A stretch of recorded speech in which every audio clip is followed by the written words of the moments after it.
Happy Tailgate Tuesday. You're with the Idle Zone Syndicate. What's up, guys? How we doing? Are you getting any storms down there, Jones? Not at the moment. It was storming pretty good this morning and all last night, but not at the moment. But I think we might get some more. Hey, look what I got. Hey, nice. They made him to Casa de Kister. Max is putting him with the other two that he has in my little man cave here. They are pretty darn neat. I don't know if everybody can see them, but I wish somebody could tell me kind of a little bit more of the history of these, other than did Bass give these out when you joined? Is that how that worked? Yeah, I think so. I think it was part of your membership packet. And look, see, I've already had a phone call and booted me out of the studio once. Cool. You got I don't know if all members got those.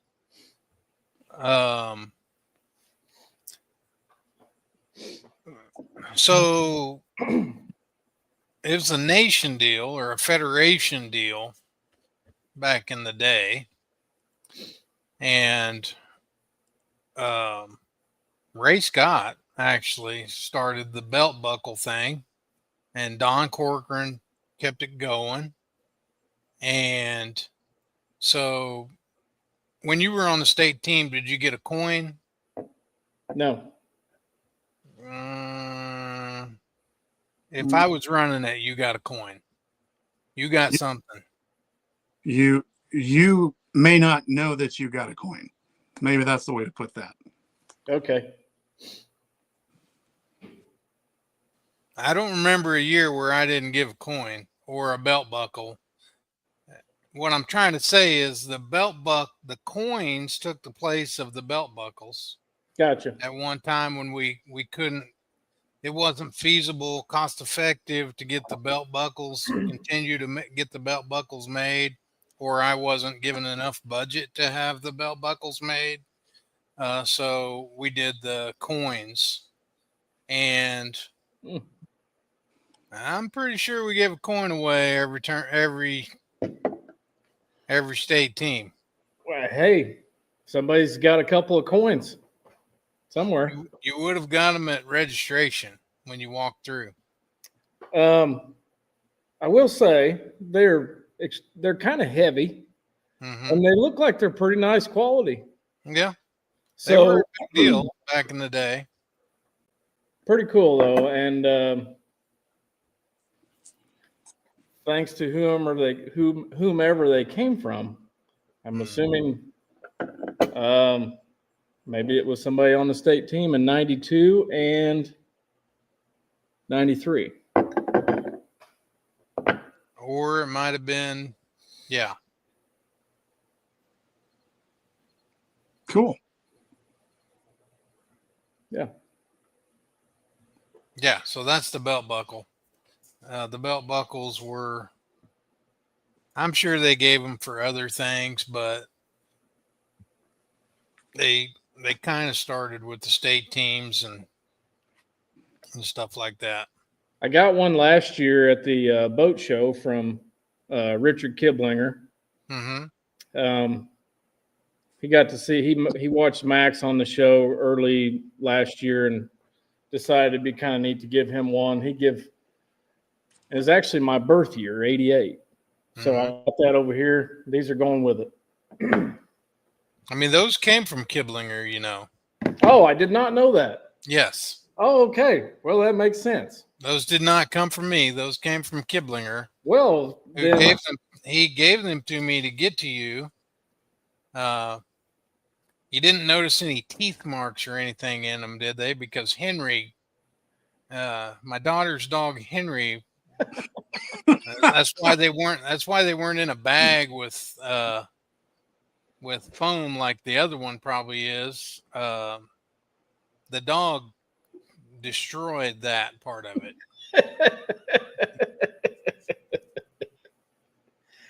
Oh, that's fine. that he didn't gnaw the belt buckle all to pieces. Well, thanks. Appreciate it again, Richard. Thank you. Yeah.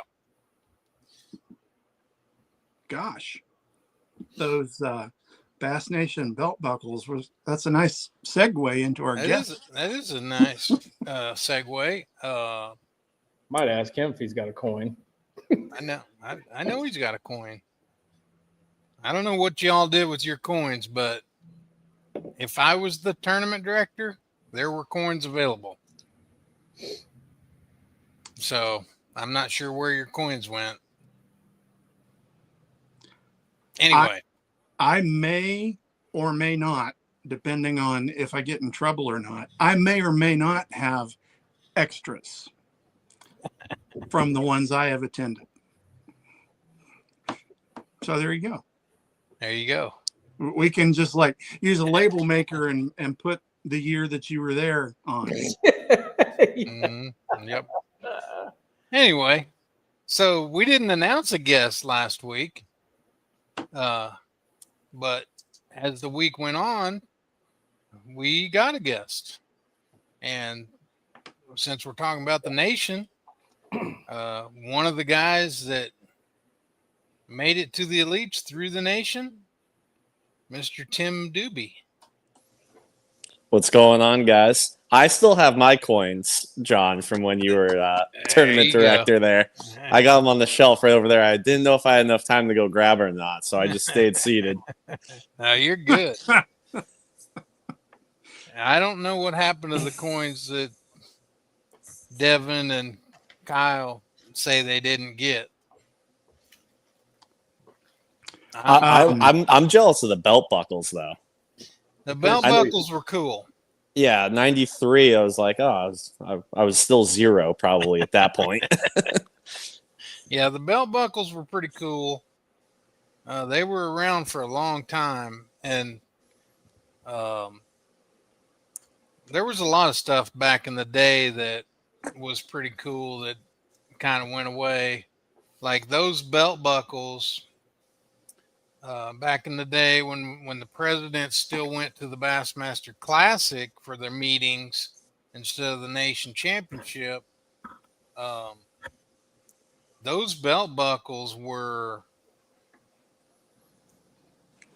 like when Flowmaster was around and they were a big sponsor. Flowmaster would do belt buckles, but they were like sterling, like belt buckles. Like came in a wood box and silk. It was pretty cool, and all the big sponsors would always at the Classic. The anglers and the presidents would get some pretty neat stuff back in the day, and that just kind of, as the years went by, that kind of went away a little bit. And we tried to keep that flavor in the nation championship, with the coins and when the belt buckles went away, we tried the coins, and there's one. And they're doing this now. I don't know if this is a GL thing or Hank or who, but it's pretty cool. Yeah, that is a pretty cool deal too. Yeah. Very neat. I think that was a Neil Paul deal. Oh, yeah. That was a Neil Paul deal, I believe, that did that. And then did they do it last year at Grand? Yeah. So they kind of took it from there and maybe used Neil's person that he got those from, but pretty cool. Stuff like that is cool. People may not, like people that don't understand what we're doing here. They probably think, okay, it's a coin, but it's pretty special, to get one of those coins or belt buckles or whatever it was throughout the year, a map, wood carved map. That's a pretty neat deal. A lot of hard work behind those coins to get to there, just to begin with. Yeah. And on those coins would be usually on one side it would have the national championship, where location, and then maybe the Bass Shield on one side, and all the locations of the regionals around the edge of it on the outside for that year. And we would give them out at all the regionals. Yeah, there you go. Nice. Yeah.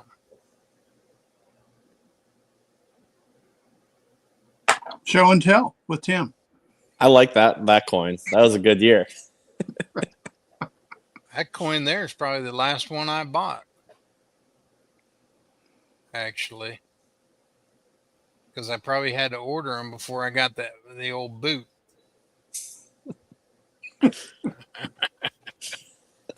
How are you, Tim? I'm good. Just wrapped up year 2 of the Elite Series, and that's an adventure in itself. And I got the pleasure of going to fish the 3 EQs as well to end the year. So Yeah. just wrapped up the first one on Champlain. Leave either Thursday or Friday. Head down to Wheeler and Okeechobee after that. So you, I'm trying to pull it up here. Where did you finish in the AOI? 78th is where it shows him at, John. Yeah, So you weren't that far out. wasn't that far out. I had some bombs throughout the year, especially Texas. I don't care to ever go back to Texas. I'm joking. I love fishing Texas, but I hate fishing tournaments in Texas. It doesn't agree with me too much. I had a 96 and a 97th back to back, so can't really do that. No. You just, it's hard to come back from. You can come back from one. Yes. Like Pat Schlopper, had a great year after he kind of bombed there at the beginning. But it's hard to come back from 2. And you had a pretty decent start. Like Okeechobee was good, I think, wasn't it? Yep, Okeechobee. I had some really good events. Just I had some really bad ones mixed in. Too inconsistent. But it was still fun, And that's the bad part of being a rookie or a second year is you don't have the longevity you don't have the what's the word I'm looking for? AOI average. Yeah, you don't have the average, so you don't have the nothing to fall back on. You don't have can't have a bad year. When you first starting out. I wish there was some way to change that, but you cannot have a bad year. You get 2, which is good. You get 2 years. But for those and we've talked a little bit on the show about how the points work, and but you get to throw out 1 for every 5 years of that you've been on the Elite. So somebody that's only on there 2, you get 2. You get 2. So, but you weren't far out. But you have to fish the EQs now. Yep. So.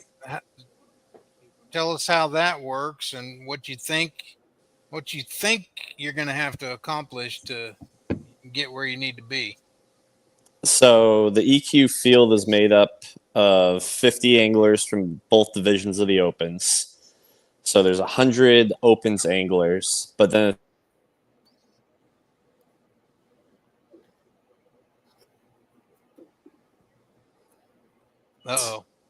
Oh, am I back?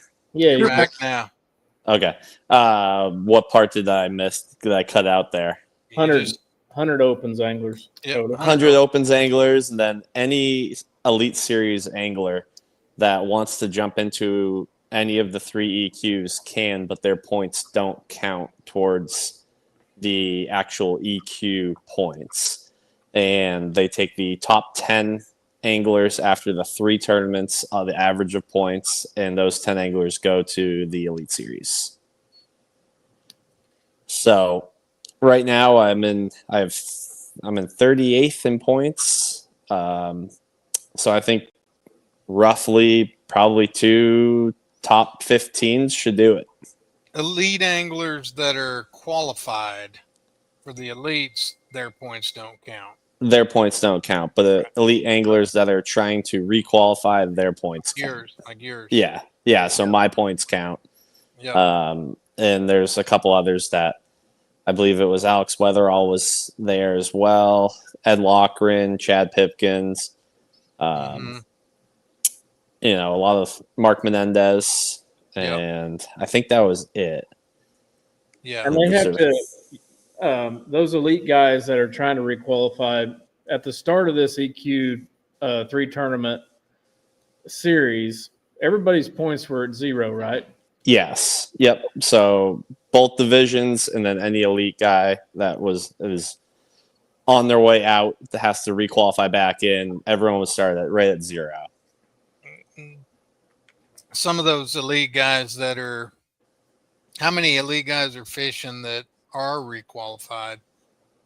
Do you know? I think there was like 10 to 15 that and they're showed up. basically trying to just fish for the money or classic berth.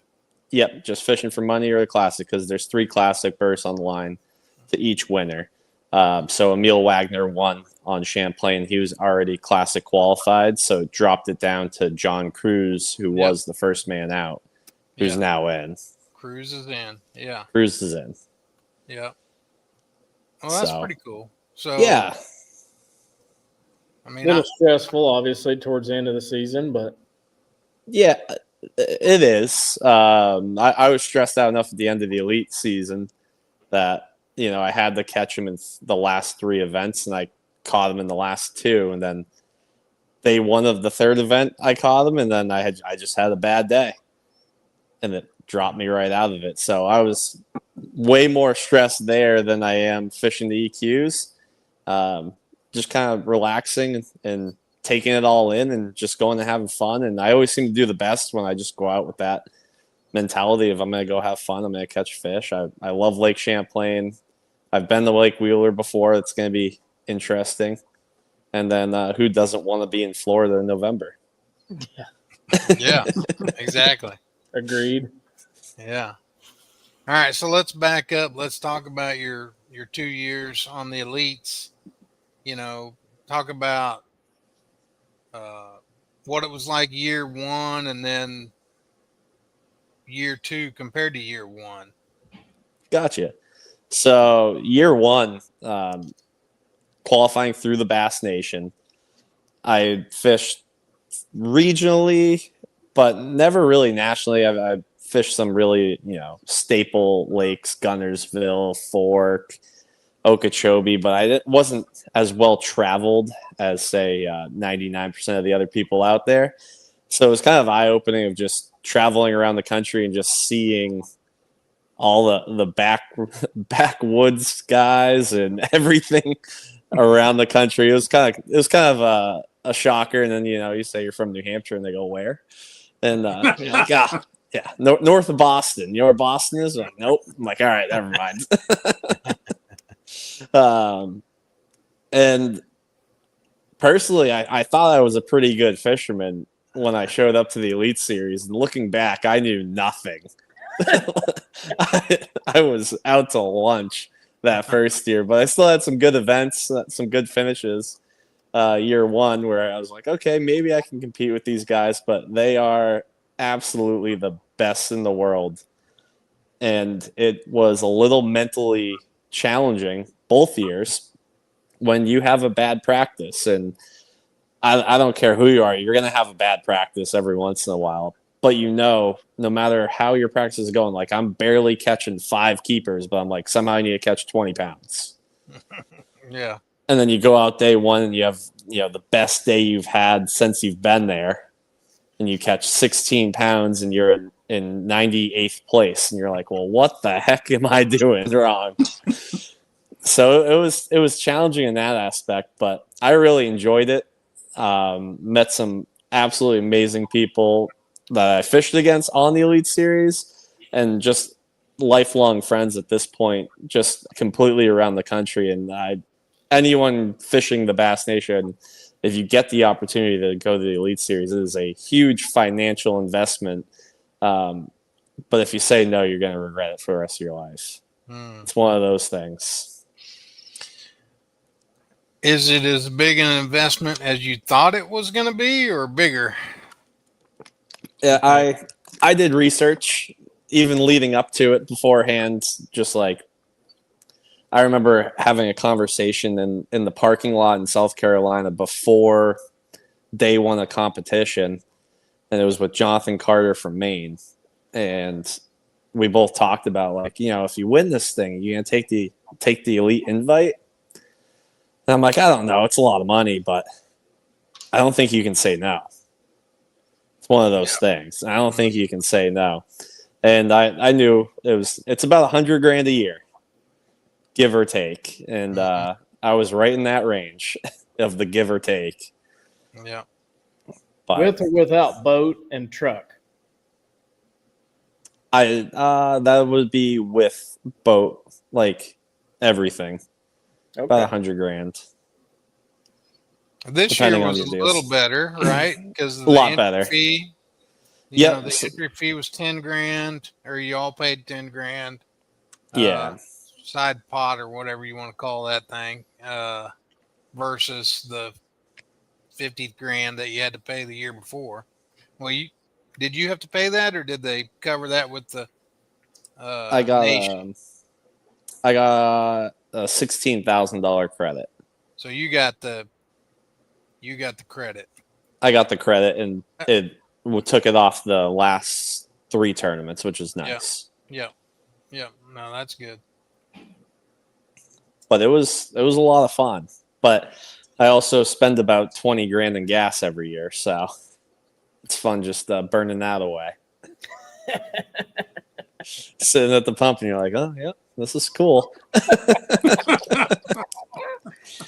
I mean, what else are you really going to say about it? You got to have it, It's one of those things you can't skip on, Right. You need gas. It has to be full. There's no doubt. I mean, I guess maybe worst case or best case scenario, you could get a card that pays some cash back on it or something. Oh, I have the gas cards. I'm a rewards member of every major station. Yeah. Save 10 cents here and 10 cents there. Absolutely. It all adds up. Sorry, I got a call right in the middle of the. What's your you said you had a hang up in Texas, Fork and the Sabine back to back at a couple of different fisheries. Looking from a viewer standpoint, what hung you up as far as going to Texas and just maybe Lake Fork is supposedly 10-pounders are swimming everywhere and this and that. I don't know if I believe that, but most overrated lake in the country. Walk us through that. Fork, it's the smallest fishery we go to all year long, and it's a catch and release format there because they have the slot limit where you can't keep bass. I think it's between 16 and 24. So it has to be over 24 to keep it. And it protects the fishery in that the Texas Parks and Wildlife, they do a great job with their conservation. But with it being such a small lake, I didn't realize it until after the tournament that I was fishing behind people that I never saw there. And I was wondering why I couldn't make these fish bite, because you'd catch them and they would be 5, 6, 7 pounders. And you let them go and they swim right back into the tree. You let them go from, they just hang out there and kind of rest. And I was fishing behind some very good people way up the leaderboard without even knowing it. And basically just, like I said, got into a bad rotation and started on the wrong spot. And just the day would get away from me really, really quickly. Because that event is a catch and release. For people that don't know, that aren't watching. So when you say you got behind somebody and you're coming in a tree and you're seeing the fish that they already caught, basically. Yeah, it was. Yeah, exactly that. You'd still see the fish swimming, and you'd wonder why, you couldn't make it bite. Mm-hmm. Yeah. And then you found out Yeah. Paul Marks was starting on it. Yeah, that would be tough. Makes sense. It wouldn't be tough for me because I wouldn't be doing that. I'd be over on the bank, going down the bank. But still, Which there are plenty of people doing that, but yeah, I was going for the win, going for the gusto, yeah. And I got the gusto of beating 3 people overall in the entire tournament. But I mean, like still you beat said, 3. but like you said, you could go, next time you go there, if you get in the right rotation, complete opposite turnout could be. Yeah. Yeah, and I actually stayed at Fork for about a week after because I'm like, we're going to come back here. I need to figure this place out. Mhm. And I had some of the best days of fishing I've ever had. So now I'm just chalking it up to I can't fish any tournaments in Texas. Yeah. I'll just say I'm sick and I won't show up, and I'll just take the 0 instead of getting a 97. Bass comes out with a schedule, and the next thing you know, Tim Dube's got a medical exemption. Just for the Texas tournaments, and I'll come back just fine. No. One day I'm going to figure it out down there, but it wasn't this year. I can promise you that. And then fast forward to the Sabine, kind of a different fishery, a little ways. You guys could go to Houston, right? We could go wherever we wanted to. So a little bit outside Louisiana, a little bit bigger playing field, little smaller catching. Yeah, you were excited over 14-incher. If it was 1.5 pounds, it was a good. I enjoy hearing you guys talk about the Sabine like that. I just think it's so funny, like I can remember early on, like Ike and Ellie catching a 3-pounder and boat flipping it with a jig and kept saying it's a giant. And I'm like, what? And I just don't understand what he's talking about. Is he just like that, or is he really saying it's a giant? Because maybe it is, I guess. That is a giant for down there. Yeah. I got to take this call. And a 2-pounder is a giant for down there. And another thing I'm really not good at is fishing flooded rivers when they come up into the bushes, into the trees, and there's massive logs floating down the river, and the watercolor has about 2 inches of visibility. Yeah. Take me right out of my element. That will do it every time. But that fishery was just I've never experienced anything like it, where you can catch a largemouth, then you can catch a drum, then you catch a redfish, then you catch a speckled trout, all in the same area. Yeah. How'd you do at 10 Killer? I finished 17th. Because it was high and dirty, flooded and dirty. but it got cleaned down by the dam. Is that where you were? Absolutely. Yeah. If I can see the bottom somewhere, that's where I'm going. Can't take the northern boy out of me completely. I need to see at least 14 feet down in the water to feel comfortable. What was the hardest part about your 2 years on the elites? I would definitely say 2 parts: the travel, because you are a full-time truck driver and you're a part-time fisherman. So for me personally, I drove like 40,000 miles this year with the Elite Series schedule. Now adding into the EQs, it'll be probably 46,000. So travel's tough, and it's just a lot of windshield time. And then the second part is just adapting to different fisheries at different times of the year, where you can go one place 1 week and you're going to be doing this, and you can have your boat and your tackle all set up for this, and then it's like next week you go somewhere else and you literally have to just take everything out of your boat and reorganize it to that fishery. And that was kind of interesting, where it's like you have to be so dialed in and organized with your tackle at all times to actually be like efficient when you're traveling different places. Mhm. Or you just throw a jig, one Or of just the throw a two. Just throw a jig. They still bite it. Yeah, Still my favorite way to catch them. that's your favorite way. And what percentage of fish do you think you caught on a jig this year? Probably less than 2%, but man, they were my favorite ones. And why is that? Because more fish eat a jig head minnow. And I think a jig is a little bit bulkier profile, say more power fishing. And when you put 100 of the best anglers out on a body of water for 3 days of practice, the sneakiest spot you can think of probably has 4 boats on it, and everyone else has fished everything around. So you have to go, in my opinion, you have to be more finesse, drop your line size, drop your bait size, or up your bait size, one or the other, and give it a much more natural presentation, and you get more bites that way. But I did catch them on Hartwell on the same jig I caught them in the national championship, off the Nice. same point.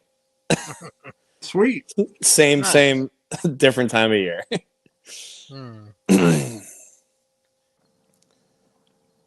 But yeah, I don't think I've caught a spinnerbait fish since I left Oklahoma, though. So do you enjoy fishing that way? You said the jig is your favorite way. Is it like I heard? I was listening to a podcast today. Who was it? It was somebody that kind of surprised me what he said. I don't remember. It was a scoper, but he's like, he said, I love scoping, but I don't enjoy it. Like he was trying, like he said, he does it because he feels like he has to. If it's not his first choice. He enjoys maybe it was the other way around. He enjoys doing it, but he doesn't love it. Does it because he feels like he has to compete. Would rather be doing something else. But and it was a guy that's very, very, very like one of your top guys that you would in the nation as a scoper. I don't know. I mean, my favorite technique of how to catch bass is the one they're biting that day. Yeah. Like I don't care as long as they're biting it. That's now my favorite. If they're biting a drop shot like crazy, it's the best way to catch them. It's my favorite way to catch them. Yeah. But if I had to pick, it would be a 1 ounce. I'd say a 1.5 ounce weight flipping a mat. If I had to pick any way to catch them. Okay. That would be my favorite way, punching mats. But I don't do it very often. Is there a lot of 1.5 ounce flipping with braid in New Hampshire? No, they're not in New Hampshire, but not too far away, upstate New York, Lake Champlain, southern end. There's plenty of it down in Ticonderoga, and that's pretty much all. Every summer, there's a lot of New Hampshire tournaments that will go up into Maine, up into New York, and I would jump in every single one until I graduated to the big leagues. Is that what you did at Champlain? Or This past time? Yeah. No, I caught them. The only time you need to go to Ticonderoga is in July. In July.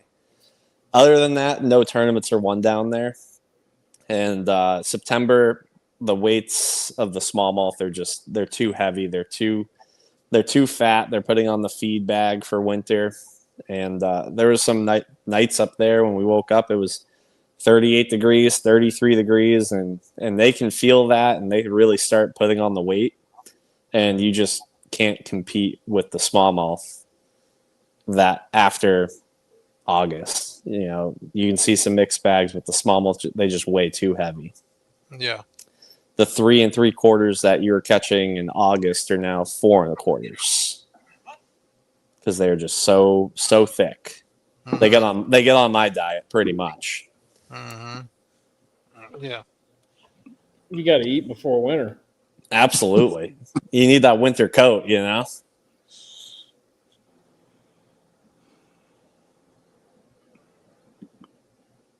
Champlain. How many acres is Champlain? It's huge, isn't it? It was almost named the Great Lake. Yeah. It's the 6th Great Lake or whatever it's called, or however many there are. 7th. How many are there? There's Michigan, Superior, Huron, Erie, Ontario. 5. 6th Great Lake, I think, is what they call it.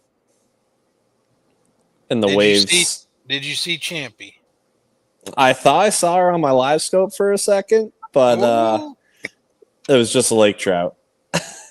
Just the lake trout. That must have been a big one. It was large, absolutely.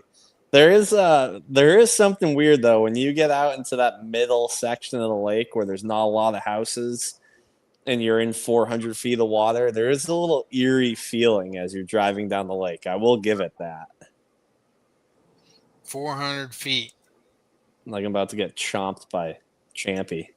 On Grand, we getting about 105 at max, and we see spoonbill, and they look like the monster of Loch Ness a little bit. I've seen some of those videos where they snag them and catch them. It's pretty cool. Yeah, John, if you want to take a look at a spoonbill, it's real cool. It's just get under Sailboat Bridge and just start scanning with your scope. You'll see one somewhere. Well, if I had a scope to scan with, I would do that. But I can't figure out why it's blowing fuses. Oh, okay. Don't you know a boat guy? Not one That one? I mean, There. you'd think that when he was here, I just need a little friendly reminder. when he was here, he might have walked across the parking lot and. I saw the look on your face the last time I was down there. It wasn't pretty. I was steering clear.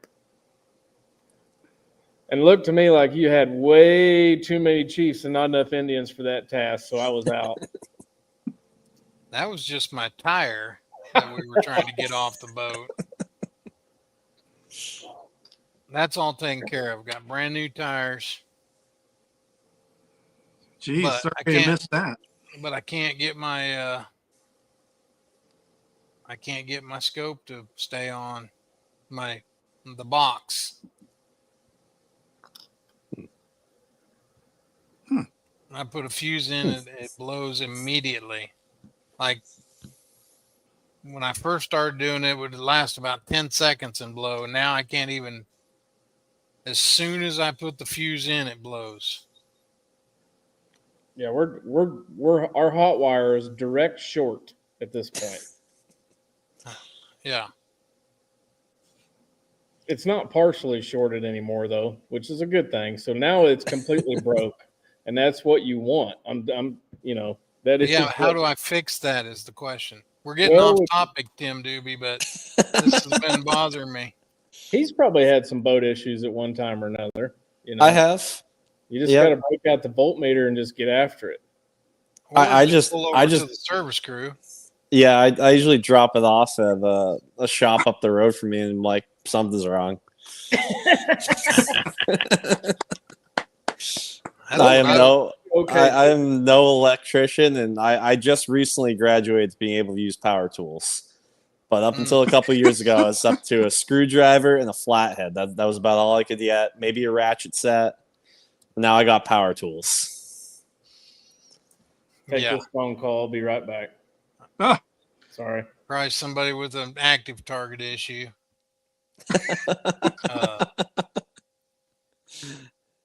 one of his paying customers. One of his paying customers. That's why he didn't come see me, because I don't have any money to pay. And he knows it. All right, Tim. So you're trying to requalify. Okay, so after obviously you're trying to requalify, so I'd say you would do it again. I would Right. do it again. Yeah. Obviously. And I feel like I'm a little more well traveled at this point after Yeah. say the 2 years.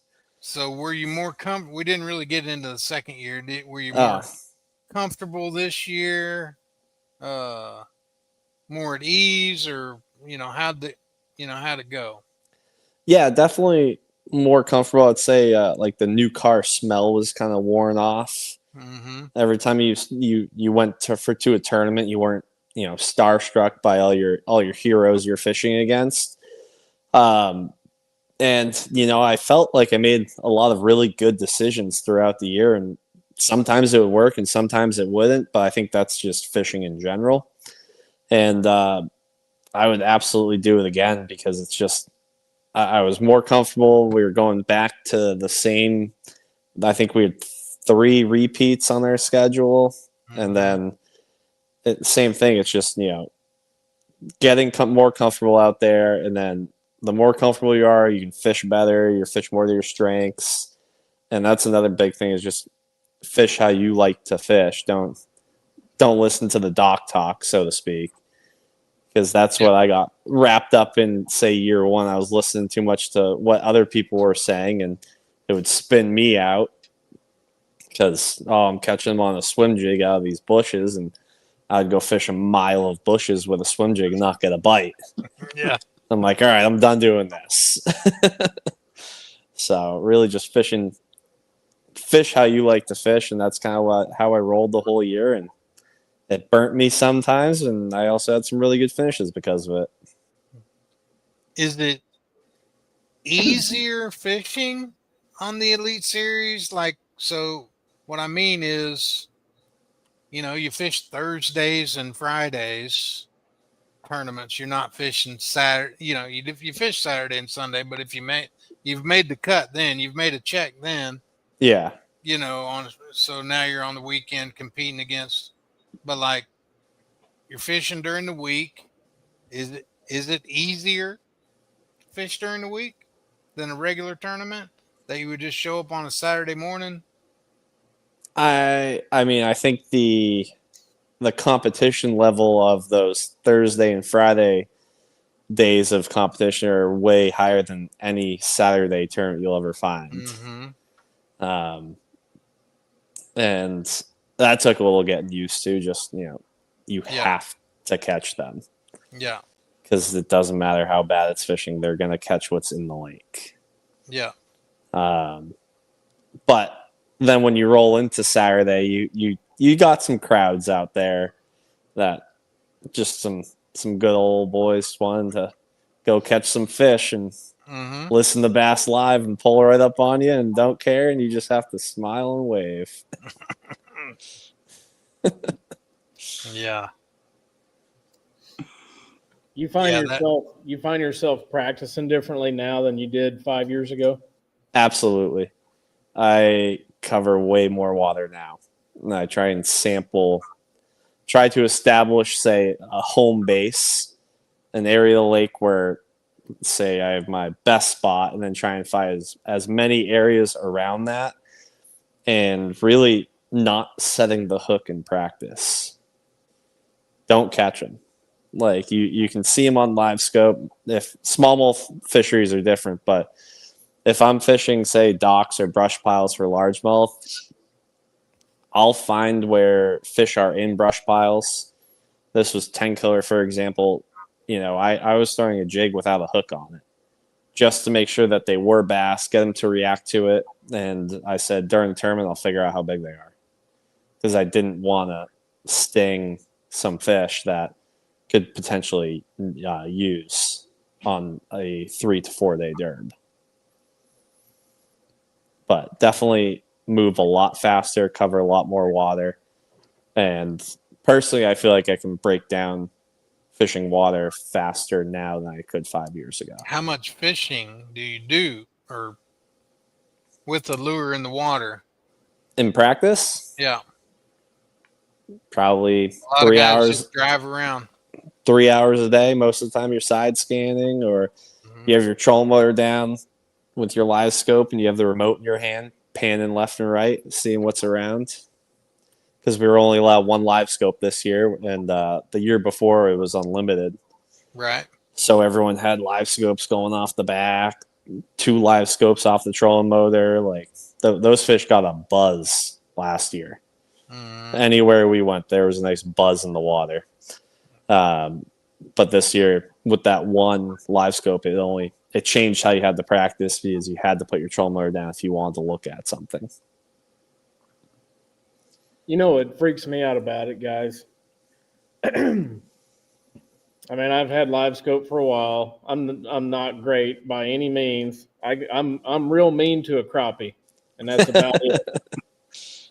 But you know what freaks me out about it the most probably is what you just said, and I know it's not that way anymore, obviously. But somebody is so good with live scope, they can literally just kick it in gear, idle at 2 miles an hour, and tell me that there's going to be fish in a brush pile that they can catch. Yeah. I mean, that's insane. Some of the best ones can tell you the difference between a 2.5 pounder and a 3 pounder. Like, oh, don't cast that one. That's like a 2.5. I'm like, get out of here. I'm throwing at it. If he wants to bite, I'm gonna cross his eyes. Let me tell you. Yeah. And catch it. And it's like a 248. I'm like, okay. How did you know that? Well, you see the way it shined over here instead of over here, and you can see it's only, 18 inches long on the live scope. It's not a big one.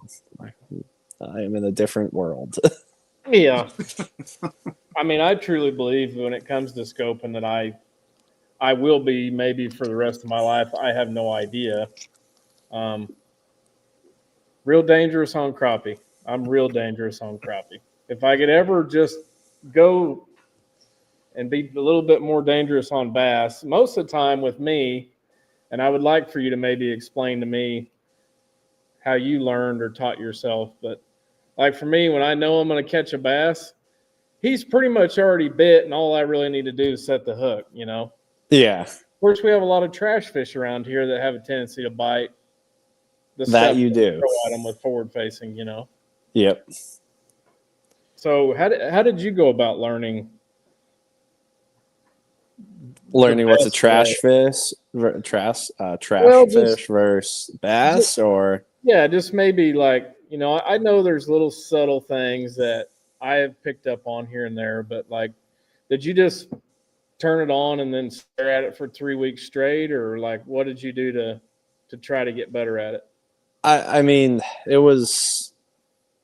I learned how to fish without it, which I learned, how to flip a jig and how to skip a jig. And New Hampshire, it's a lot of dock fishing. We have some like deeper water cabbage, but it's a lot of dock fishing, and then smallmouth would be, your typical smallmouth stuff, topwaters, spinner baits, chatterbaits, stuff like that. And when I first got it, I was kind of just using it as like an aid to like, okay, yeah, there's some fish over there. And I don't really know when it clicked that like I don't want to make a cast unless I see a fish.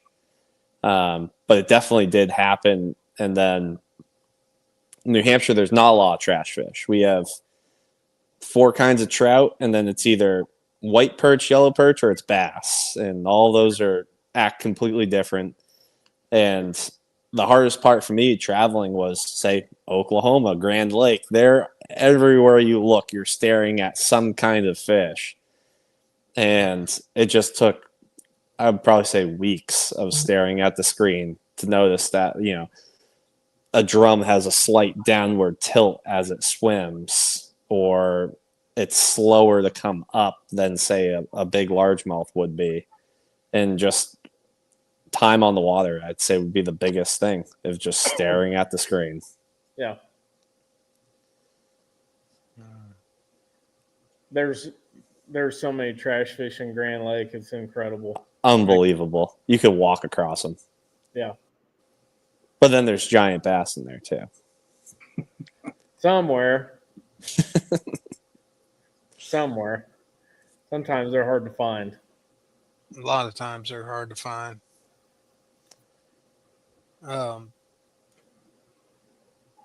Was there one? What do you think the main mistake that people make, like I would make, that you see anglers making that is hurting their abilities to use that tool correctly? They're still relying on their natural instincts of what they or preconceived notions of bass fishing.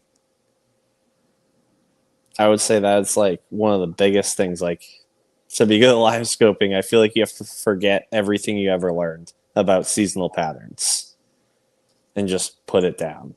Put the trolling motor down and keep your head down. And I feel like that's what some of the best scopers do. And I still fight with that. I see a sunny spring day and I'm like, oh, they're moving to the bank. Let's go see what's over here. When in reality, there's some on the bank, but there's way more coming to the bank than that are already on it. So I would say, and it's silly to say that, but that's how I feel like. You have to forget everything you thought you knew about fishing and just start from like, I'm just going to put this trolling motor down. I'm going to follow a contour line and see what I see. One more question on this topic, and then we can move on. But Yeah. I haven't asked anybody this question, and I'm just curious. Percentage of the time you use perspective or scout versus percentage of the time you use forward facing or, regular traditional forward. 99% of the time I'm in straightforward. The only time I'll throw it in perspective is if I know they're spawning fish. And then I'll flip it over and go through areas with it on perspective. And you can really, it is such a cool tool when it's in perspective, just seeing the fish swim. And you can throw a glide bait and watch your glide bait make the S on perspective. And that's that 1% of the time when I'm looking for a bed fish. Cool. Very awesome. At least I'm not too far off there then. 1%. That's it.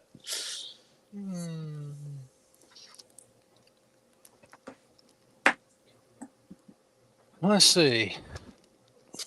What else did I want to ask you?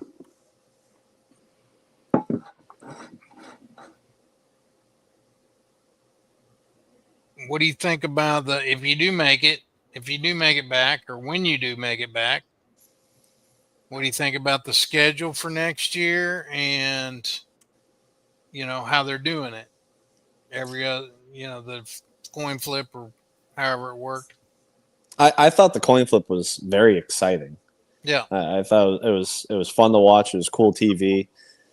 I didn't like the way the coin flipped on certain events. It's going to change, winning weights big time, say on the very first one, Lake Gunnersville with no scope. Mm-hmm. But it'll be cool to see. And I hope I'm there. I'm hoping part of it because I haven't thrown a chatterbait in a rattle trap for however many days straight in a long time. So I'm looking forward to doing it. Yeah. Where, if the scope was on the table, you could never win that way. Right. So it really opens up the lake again. So it's exciting to do it. And I honestly don't think the leaderboard will change that much. I think the top guys will still be the top guys, no matter if you have scope or not. And I like the Pask tank going back there. I've never been to Lake Martin. Trying to think of the schedule at this point. I don't have it memorized yet. Lake Martin? Yeah. Lake Martin is a scope event. Yeah. But I've never fished it, so I have no idea what to expect there.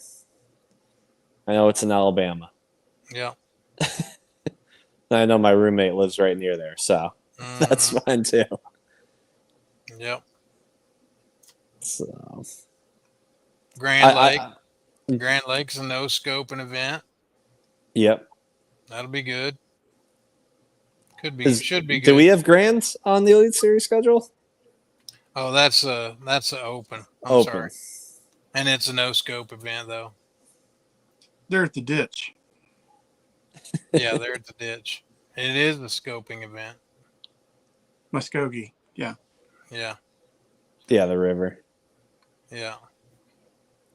We call it the ditch. That's just the local name. Honest to goodness. Navigation The ditch. ditch. Yeah, The ditch. where lower units go to die. Yeah. Pretty much. Yeah. Mine did. Mine did. Pull it off and throw it in the ditch when you're That leaving. dang ditch. I'm still having problems with my third lower unit since the ditch. Wow. That's What not fun. what shiny piece of fiberglass you got behind you? Right there. Yeah. Oh, I have a Phoenix 920 Elite. How do you like it? I love it. I came from a Phoenix beforehand, and they just keep making them better. And Can't you beat said the ride. A 920, Yep. So 20-foot boat, 20 foot 8 inches, 250, 250 Yamaha. and Got then some poles. BFE on your shirt. Is that a sonar company? It is a rigging shop and electronic shop, about 25 minutes north of my house right now. Very cool. So they rigged out the whole boat, and they have everything there. It's awesome. That's the shop I pull up to when I say I broke a whole bunch of stuff today. I'm like, all right. What electronics are you running right now? So we're at 55 inches of screen. So I have 2 Hummingbirds, one at the bow and one at the console, a 12 at the console, and then a 15 up front. And then I have 2 Garmin's as well, a 16 up front for scope, and then a 12 at the console wired together so I can screen mirror the live scope at the back unit. 2 and 2. Very cool. Have you had any issues with either Hummingbird or Garmin? I mean, No, other not- just quirky stuff, I'm sure. Yeah, just like some update stuff and stuff like that, but nothing crazy. Last year I had a screen go out, but it was all covered under warranty. And then what do you run for the business end? What's the trolling motor? I have a Minco the Quest, and in my opinion, I feel like it's one of the best trolling motors out there. That'll pull the boat like 3.5 miles an hour, 3.8 miles an hour. It's pretty good. That's about as fast as I want to go. It'll throw you out of the boat if you're not paying attention. Most definitely. But, or it'll make you step on 5 rods, but normal stuff. And your battery setup? So I have an interesting one. I have for my boat power, so like my live well pumps, my lights, and my motor, I have an AGM in there because of Yamaha. And then I have 2 150 amp hour 12 volt batteries just for electronics, not hooked up to any alternator or any charger. Have an independent charger that I plug in at the end of the night with those. And then on my trolling motor side, I have 2 36 volt 65 amp hours. So it rolls out to 130 amps, which means I can stand on 10 for about 2.5 days before I have to start paying attention to what's going on back there. And I would say the 150 amp hour dual lithiums should hold up under your electronics power load for a couple of days too. Yeah, I can power a small city, I feel like. Yeah. Yeah, I think you shouldn't have any worries. As far as the AGM goes, have you noticed like goofy issues with AGM batteries? As far as what? Just almost like when you go to crank up on a cold morning, just almost like that battery's not dead, is it? And then as the day goes on, it just does fine.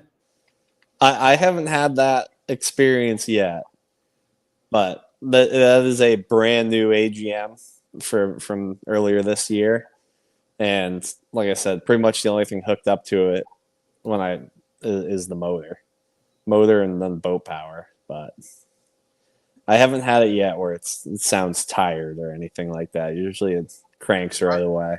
Are they all the same brand? Is the AGM the same brand as your lithiums? No, so my lithiums are Precision Sonar, and then I think the AGM is a X2 or one of the big ones. X2 power? Yeah, it weighs like 942 pounds. You need a crane to drop it in there. And you haven't had any issues with No, that? no. That's what I had, and I went away from it because I felt maybe I just got a bad one, but it was not giving me the power that I thought I ran them for years, like 10 years in a row. X2 power, and maybe I just got a bad one, but it was not the same as the previous one I had in it. So, but I run that old Ranger too with the Optimax on it, and the Mercury guy said, put a lithium in it. So I put a lithium in it. So that's what we do. That's what I ran last year. I had all lithiums back there, but little change in what makes the boat go forward, and we'll change what we had to make power it. So yeah, it is interesting to hear guys talk about their boat setups and what they're powered with nowadays, because I've asked that question to a handful of different guys and I get different answers. Yeah. So. Did you put when you went? Did you put weight in your boat? I had to. Yeah. So Phoenix boats, the way they were designed and test run was with AGMs in the back. Mm-hmm. So I did the math of how much 4 AGMs weigh, and I tried getting as close to that as possible by adding weighted battery trays that weigh 45 pounds a piece. Yeah. And it brought back all the bow lift that I lost with the previous boat when I just put all lithiums in the back. Yep. Brought back all the bow lift, and this is a absolute rocket ship of a boat. So yeah, you you definitely have to pay attention to that stuff. Like I said, I run that old Ranger, and it never was fast, but 68 is fast for me in that boat. And I could run that before I went to lithiums with a Fury, and it had plenty of lift. And when I went to lithiums, I can't run it. I couldn't run it anymore. I can't do that anymore. I had to put the old Tempest prop back on it, and it runs better if I keep it full of gas. Yeah, needs the weight. Yep. So I haven't got me any weighted. I also don't have any space back there. I don't know if I got room for a weighted tray. That's how tight it is back there. I mean, the battery, it's just like a normal tray, except it has the 2 inches on the bottom, full lead. Yeah. I probably need to do that. If Slopper gets hard up on tour, he may be actually going to borrow them battery trays so he can melt them down and make him some jigs. I think he has plenty of time to make jigs, and he has plenty of money after this year to buy his own lead. Yeah. Yeah. We are channeling our inner Schlopper. I shaved. I saw that. I haven't yet. I couldn't take. I had a funeral to go to Saturday, so I shaved. I'm getting chirped at by my wife. I'm probably fixing to cut her down a little. Mine doesn't like it. She doesn't like it. Too much gray. Shoot. Told her she was the reason why it was gray. So how'd that work out? Not very well. I'm out in the garage right now, just so you know. Yeah, Me too. Me too. safe place for everybody. All right. So you said you had what's next? Wheeler? Wheeler? Wheeler Lake. Yep. So practice starts on Sunday. Sunday, Monday, Tuesday, and an off day Wednesday. So did you fish the opens before, or did you go straight from the nation to the? I went straight to the nation, to the elites. I was going to ask you if the EQs felt like a step up from the opens, but you didn't fish the opens. I mean, it looks like they're trying to make it special. Like they brought the big Yeah. stage. I noticed, and I think they did some. They gave you a ring or something. Yeah, big like Super Bowl ring. The thing's Yeah. huge. And they gave everybody that qualified for that event a ring. Yep, everyone Or that was there just the got a top ring. 50, or everybody was there. Okay. Everyone that was there got a ring. Hank, in our meeting said, we're gonna make this as close as possible to an Elite Series event. And in my one EQ event, they did that. It was extremely close to an Elite event. There were some things that were a little bit different, but overall it was spot on. Yeah, that was cool. Yeah, that's a cool deal. So belt buckles traded for rings And coins. and coins. Yeah. But this, Cool. like I said, this ring cool. it's massive.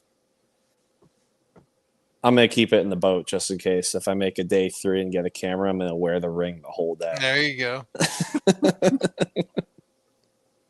There you go. What was the best part of your elite journey so far? The people. What's cool?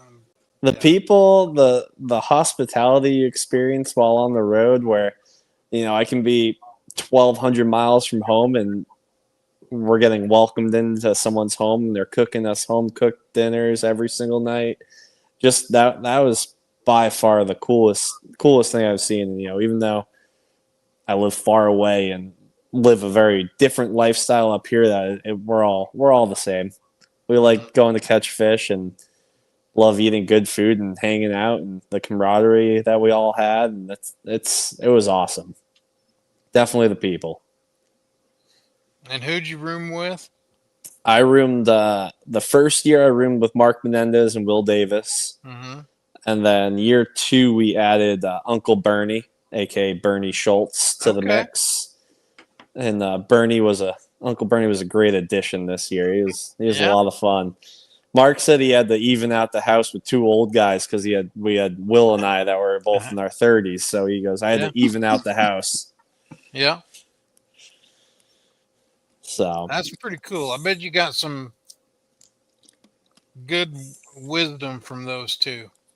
Oh, absolutely. Mark right away ripped into me the very first time I met him, ripped a joke on me, and I was like, oh, this is going to be a good year. Yeah. There's this, we were at Toledo Bend, and this guy's driving by on a golf cart, and I'm just putting the cover on the boat, and he goes, hey, are you guys elite pros? And it was the first event. And I go, yeah, we are. And Mark in the background yells, you're not an Elite Series pro yet. You haven't made a cast. It's like, oh yeah, this is gonna be fun. And it was fun. How did Mark do at the first event? The first EQ, he didn't have his best performance out there, but he's said he's never had much success on Champlain for the most part, but we're going to Wheeler Lake next, where he's probably going to show us some old school ways of still catching some bass out there. Yeah. he's gonna mess us all up probably. Wheeler should be interesting. It'll be better than the last time we were there. I can guarantee it. Because the last time the Elite Series was there was last June, and I think when you woke up in the morning, it was like 96 degrees, and by noon it was like 112. Felt like I was getting cremated out there.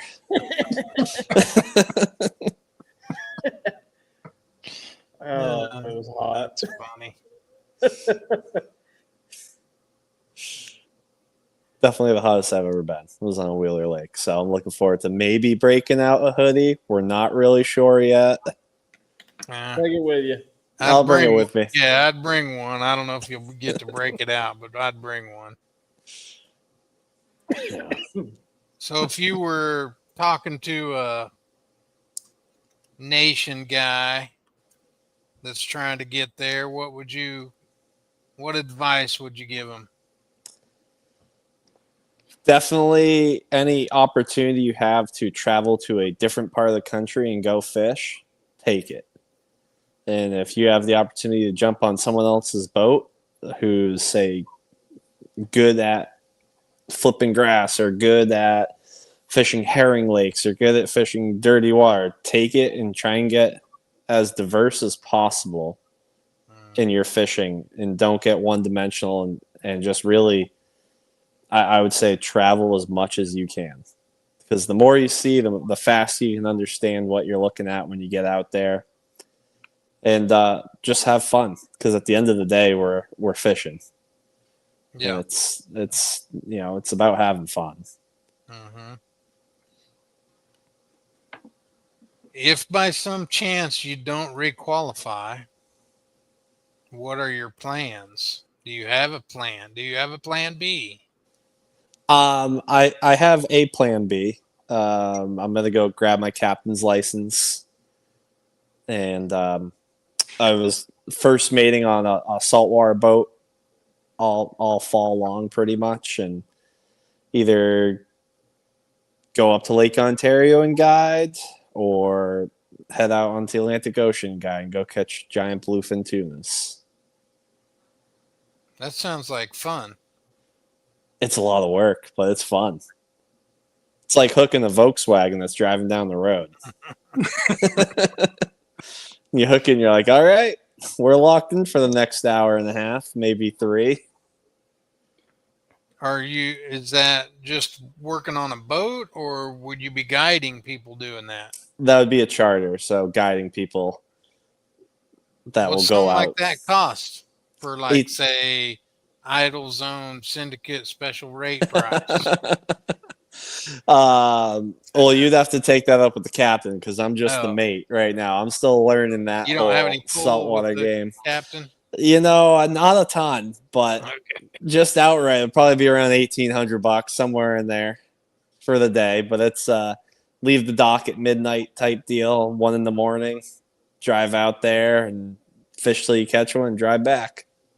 $1,800 each? No, total for the day, the boat. I'm confused on the midnight, 1 o'clock in the morning tactic. So you have to go catch. You gotta catch bait, and bait's easier to catch at night. And then, right as it's called, the gray light before the sun rises, but you can just start seeing the horizon.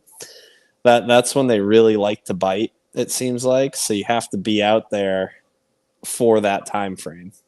And how far out are we going? Only about 15 miles, 20 miles, maybe 30. So $1,800 for the boat. So the 3 of us would split $1,800? Yep. Okay. But it's a lot of fun. It can't be any worse than a couple of months ago. I went 15 to 20 miles out in the Caribbean and big old giant goose egg. So, well, it's tuna fishing is very boring until it's not. Yeah. And there's nothing going on, nothing's happening, and then the rod folds and the reel starts screaming, and it's like everyone's up. Still going to fish the opens. I don't know. I'm not a huge fan of the schedule that they came out with as far as lakes and places. I'd probably fish a couple of them, but I don't think I would fish a whole series.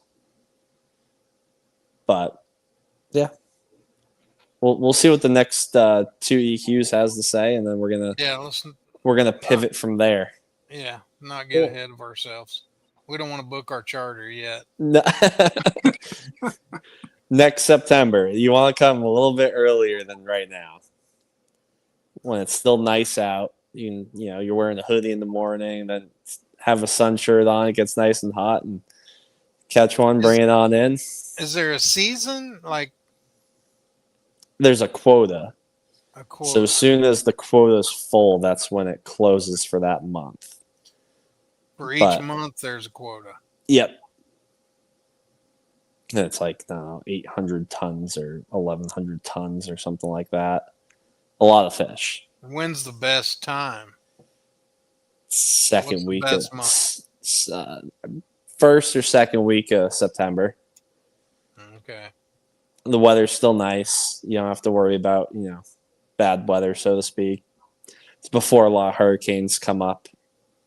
Because right now we're dealing with a lot of offshore tropical storms that, we're down in Florida and they go off the coast, way off the coast, but they still shoot in a whole bunch of water and a whole bunch of big waves, and not that much fun.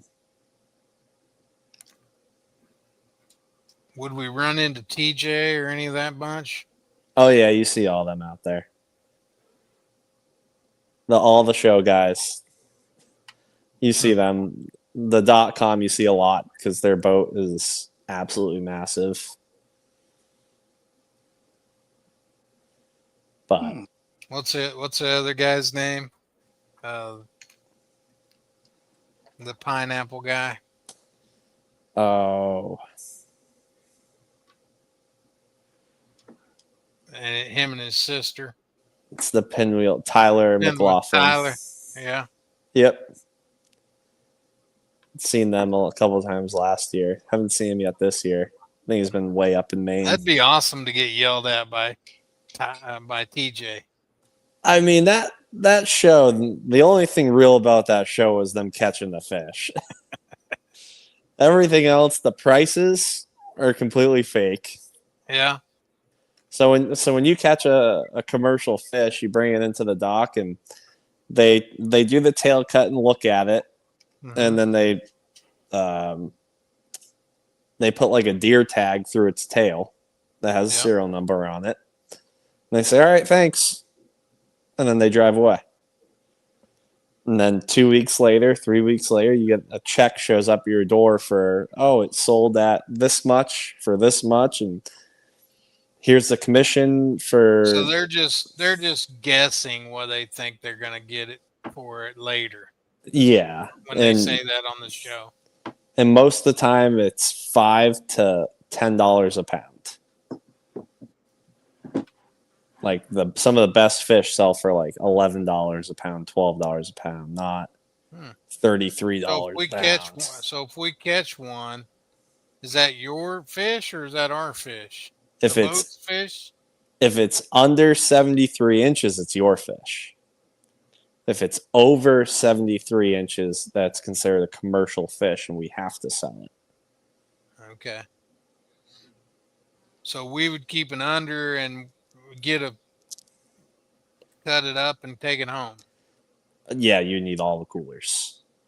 Because a 70-inch fish is probably 200 pounds. But we have soy sauce and wasabi on the boat. Yeah. Sharp knives would take care of you. Absolutely. Tuna and eggs, Oh, yeah.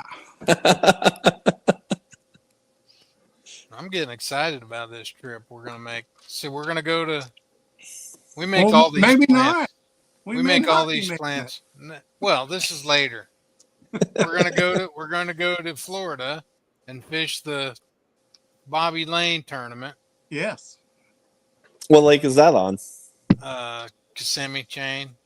Yep. It's a high school tournament, or they're always needing boat captains. So we had Bobby Lane on, and we talked about going down there. It's like in December, I think, isn't it? Good Something time to like be that. in Florida. So It's like December, first part of December or something. Yeah. That one still may happen, especially if it's really cold around here. Absolutely. Hmm. Although every time I go to Florida, I don't know about you guys, but every time I show up, so does a cold front. It is Yeah. science at this point. Well, I mean, I think that's just fishing tournaments. You know, it can be great weather and then show up for a tournament and it's terrible. Yeah. Cold fronts. What else you got, Tim?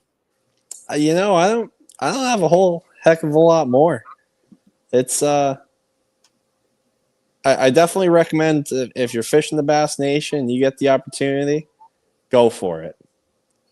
And then the other thing, the Bassmaster Classic, there is nothing like that either.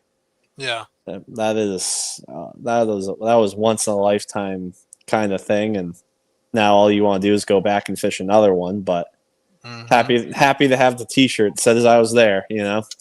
Yep. Got There the you go. T-shirt. But yeah, that's really about all I got. Well, You guys have anything else for me? I mean, we just wanted to, have you on again and tell you that we are proud of you. We're proud of all our nation guys that, they're kind of, you got a special place in our hearts, and we hope you do well the rest of the year. We hope you make it back, and we hope to delay our tuna Tune the fishing trip. trip Yeah, delay it just by for a couple another, years. a couple years. That'd be Yeah. great. But I know it's later there, and Danny and Kyle got to get up early, go to work. I kind of sleep in and get up when I want, but Perks of being your own boss, right? it's the perks of being my own boss. when you're independently wealthy like that, you can Not do. independently wealthy. I just get to sleep in. That's the perks. Just thank you for coming on again, and we'll have you on again. Yeah, absolutely. Really appreciate you having on. I had a great time. I always love talking fishing, so I appreciate it. Good job at Champlain. Do better at Wheeler. We'll do better at Okeechobee. Do better at Okeechobee. And we'll be rooting for you, cheering you on. We can come back on and say how I got kicked off and then made it back. That's right. That will bring you. Would I still be considered a nation guy at that point? You're always a nation guy. You're always always nation guy. All right. Once just making nation, sure. Always a nation guy. Now, I got to interject one thing before you split. John is forgetting his most important part of his closing speech, which is when you win your next event, you got to come on our show first. Oh, all right. Yeah. It worked for Schlopper twice. Deal. Yeah. Deal. Absolutely. True. Pat is our only 3-time guest. Yep. All right. I'll take some of that Pat Slapper luck. I'll do that. Absolutely.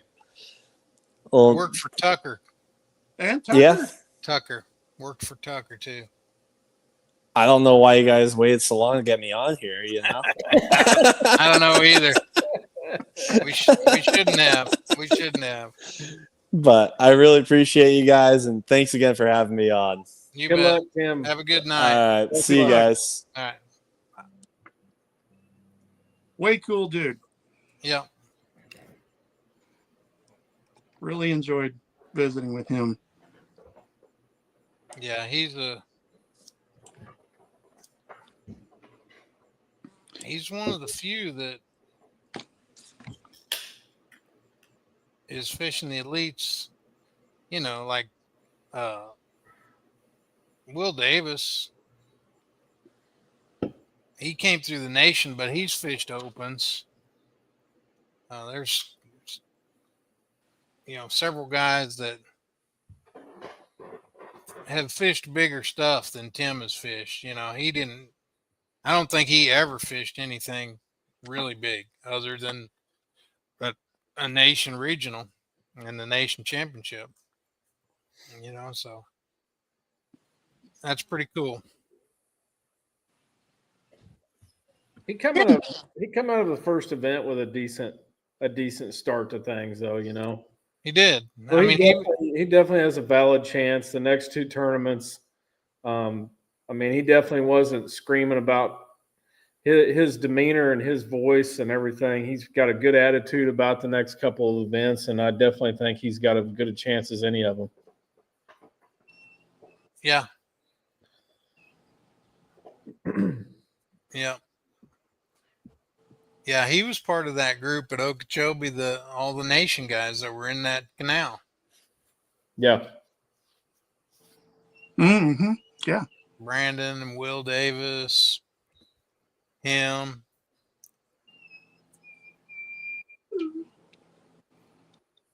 That was pretty cool. Bob Downey, was he in there? Bob Downey was in there. It's coming back to me a little bit. I just remember Polnick reeling him in with a 15-inch crankbait. Bob Downey was in there, and one other guy that was in like second place. Yeah. Was it Chad Pipkins or no? No. I can't remember. I know who you're talking about. Was it De Palma? Yeah, Greg De Palma. Yeah. Yeah. Kind of a nice little tease that we completely by accident had there with next week's guest. Yeah. Next week's guest. Yeah, we talked about Tim brought it up. It was pretty cool. He said Emil Wagner won Champlain, who's an elite angler, which gets him qualifies him for the classic through the EQs, as long as he fishes the rest of them, which he will, I think. And which means that bumps the bottom guy in at the bottom of the list that was one out for going to the classic, which was John Cruz, who will be our guest next week. So here's what I would do if I was Emil Wagner. I might ask the cruise missile about it, because I think if it was me and I was Emil Wagner and I would be awarding Mr. Cruz a seat in the classic, I'd say, you're gonna have to come up off of some of them D-bombs, bub. Yeah. Yeah. Lifetime supply of D-bombs. I need some plastics. My favorite fripping bait's a D-bomb. I'm just going to tell you straight up. I like a destroyer, which is a brush hog, basically. Yeah. I own one pack. I like D-bombs. I own like a couple, 2 or 3 packs of destroyers. I own like 4 or 5 gallon Ziploc baggies of D-bombs. Yeah. Next week, I look forward to it. I talked to John at the Classic in Tulsa. He had his booth set up not too far from where Rick Clun had his booth set up. Yeah, I talked to John right after I talked to you, actually. Oh, okay. At the Classic. Yeah. And just a cool dude. I knew he always had been, and really awesome company that he's got going, and just excited to talk different things with him. Yeah. Yeah, I'm excited to have him on. He'll be a good one. Just very thankful that he had invented the color GP3. That's all I'm gonna say.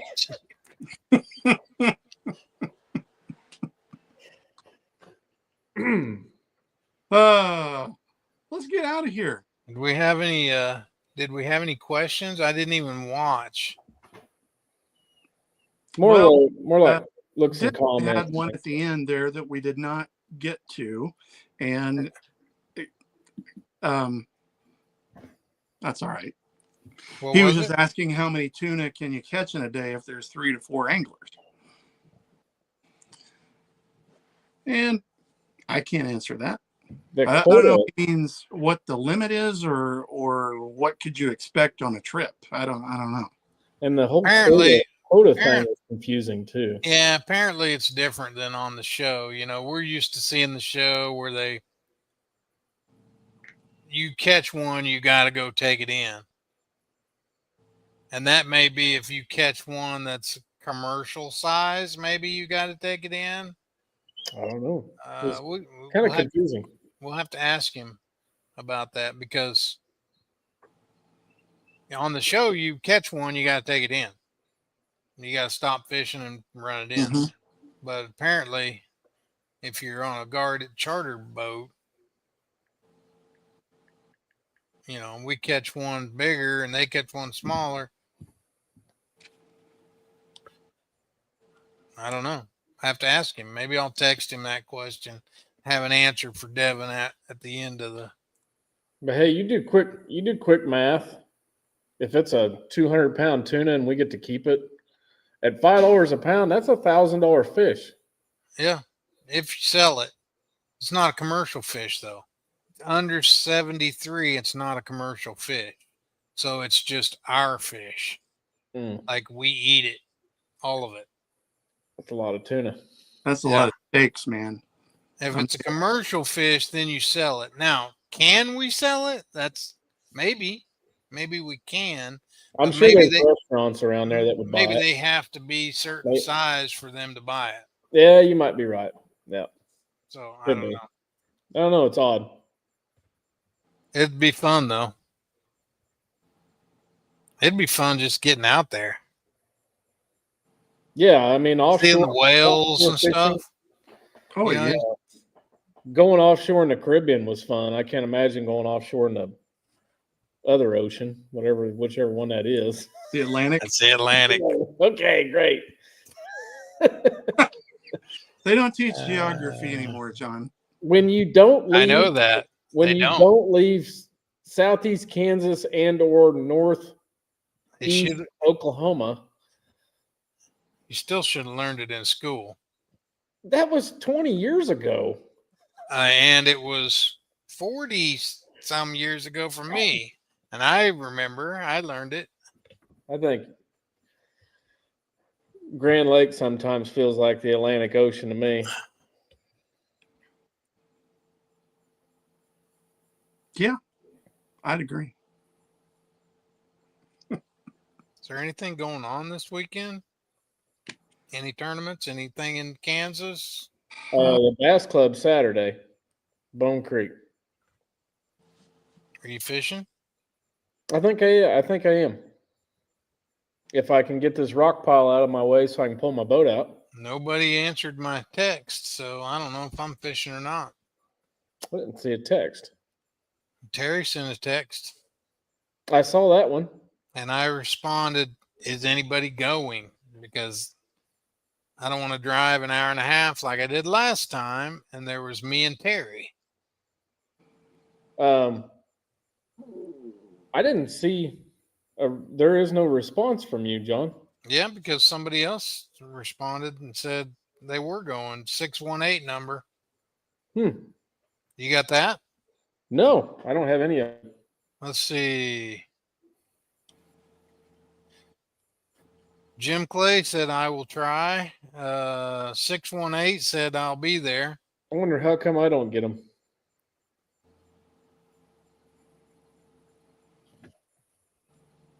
I don't know. Maybe I'm not in the cool group. When did you restart your phone? Is it a group text or just to you? Yeah, it's got 10 other guys in it. sent yesterday And at it was the one- 3:39. Yeah. Yeah, right after that, 618-375-1259 said I'll be there. Huh. I said, is anyone else going? I wouldn't mind going, but I hate to drive an hour and a half. And then Jim Clay said he's going, Yeah, I'm gonna try to go. or he will try to go. I'm pretty sure I'm going. Okay, so that's 1, 2, 3. I'm sure there'll be probably 2 or 3 others, so you should see 6 or 7, maybe 8. I might go then, maybe. Anything else? Jack Graves has a club tournament at Melbourne. Oh, there you go. Now, see, Devin knows these things. I know he's smart. He's so smart. Well, that used to be his business.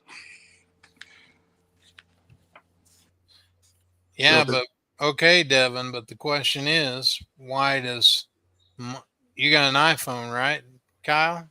Yes, I do. So Terry apparently doesn't Probably Does it- not. because it showed up in green or whatever.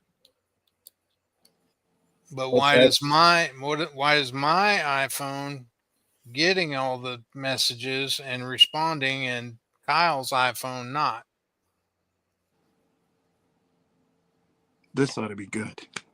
Devin. This is worth staying on a couple minutes just to see if he answers this. has something to do with scoping, probably. That's why your cheater box doesn't work. That's why your cheater box don't work. So do you think, I'm glad we brought that back up, not the cheater box, but the mine not working.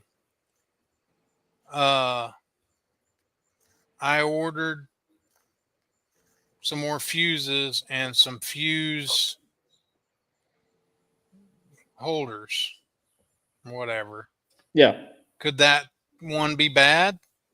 possible. Very So- possible. So that's where I was going to start, was replacing that fuse holder.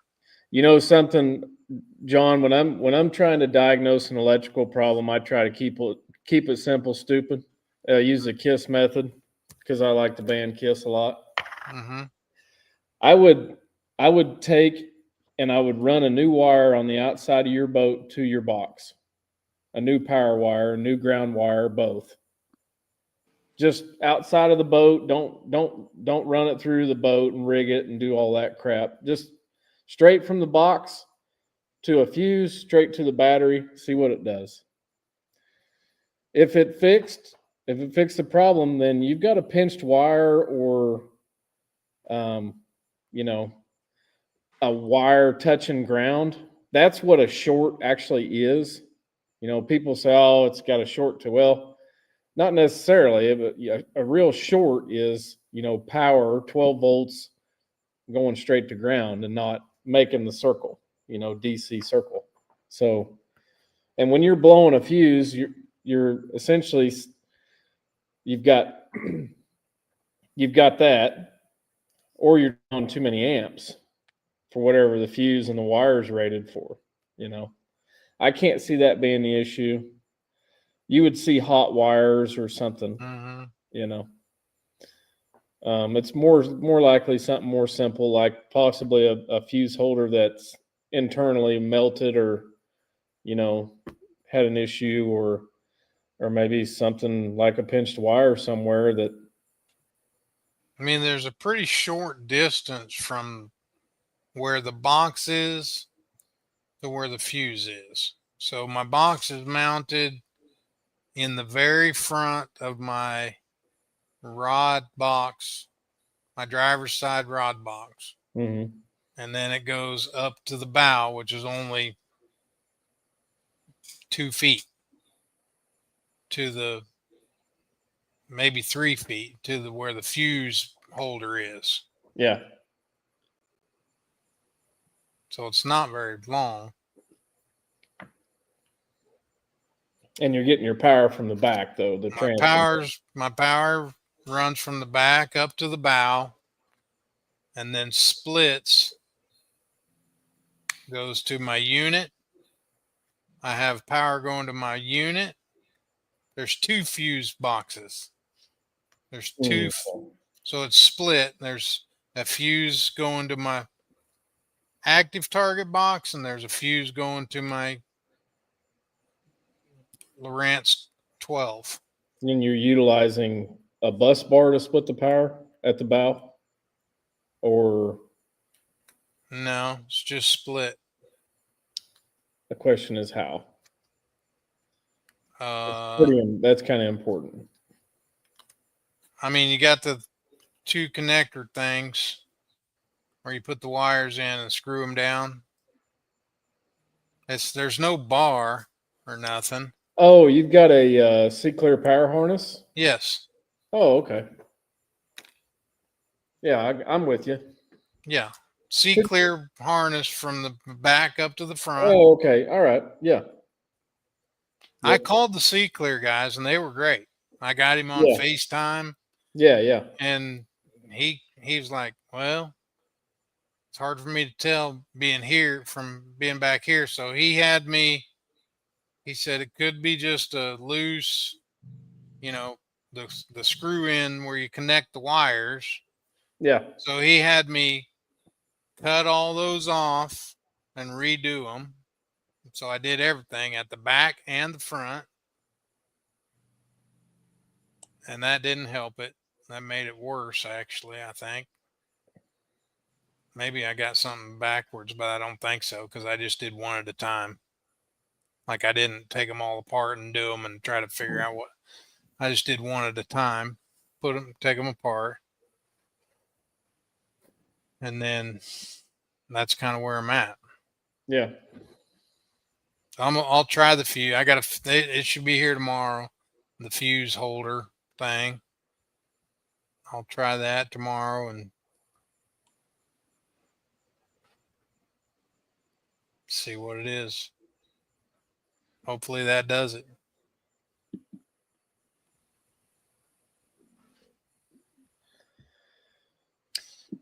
I might see you Saturday, maybe. I might fish here though too. I don't know. Okay. I'm catching them so good down here. It's amazing.